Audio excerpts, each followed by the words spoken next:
Bonjour! Dans cette vidéo, nous allons apprendre à paramétrer un événement type dans l'échéancier en créant des seuils d'alerte. Depuis la page accueil du profil expert dans l'onglet Gestion administrative du personnel, accédez à votre interface Paie et Administration. Dans la section Mon agenda du mois, cliquez sur Paramétrer les événements types. La liste des événements types est choisie au moment de l'analyse par le client avec le service de mise en place. Une quarantaine de dates sont disponibles dans l'application, du plus classique comme la date de fin de contrat, à des spécificités comme le renouvellement du permis cariste.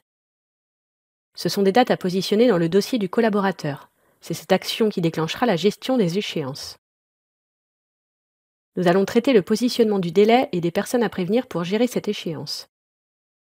Pour information, les délais seront les mêmes pour l'intégralité des collaborateurs de la base d'un même pack.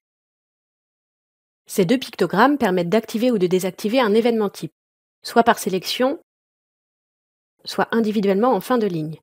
Donc première étape, activez l'événement type que vous souhaitez paramétrer en cliquant sur l'icône s'il n'est pas déjà actif. Notre exemple va porter sur l'événement type fin de contrat.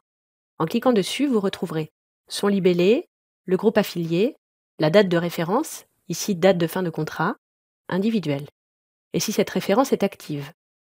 Vous pouvez indiquer des notes sur les actions à mener. Cliquez sur Enregistrer. En fin de ligne du libellé, cliquez sur le crayon pour éditer les seuils. Puis sur Prévenance. Renseignez le délai de déclenchement et la périodicité souhaitée. Ici, par exemple, un événement se déclenchera 2 semaines avant l'échéance, avec un rappel tous les 2 jours, au maximum 3 fois. Cliquez sur Enregistrer. Vous avez la confirmation de la prise en compte de la saisie. Cliquez maintenant sur le crayon en bout de ligne de la prévenance pour choisir le destinataire. Bénéficiaire, c'est le collaborateur pour lequel nous avons saisi une information. Gestionnaire, l'expert qui a saisi l'information dans le dossier du collaborateur. Pour le type de fonction, la notification sera envoyée aux acteurs remplissant la fonction sélectionnée. Par exemple, la fonction Tout expert. Attention, un seul expert peut en être destinataire. Si plusieurs personnes ont la fonction sélectionnée, attribuée sur la même population, seule celle qui a la date d'effet de la fonction la plus ancienne recevra l'email. Et pour le type de rôle, la notification sera envoyée aux acteurs ou aux acteurs du groupe remplissant le rôle sélectionné. Par exemple, si on choisit le rôle valide pour l'administration du personnel, le ou les destinataires de l'email de notification seront ceux qui remplissent ce rôle. Si le rôle choisi est attribué à un groupe, alors tous les membres du groupe le recevront. Saisissez un texte qui apparaîtra dans l'email de notification. Cliquez sur Enregistrer.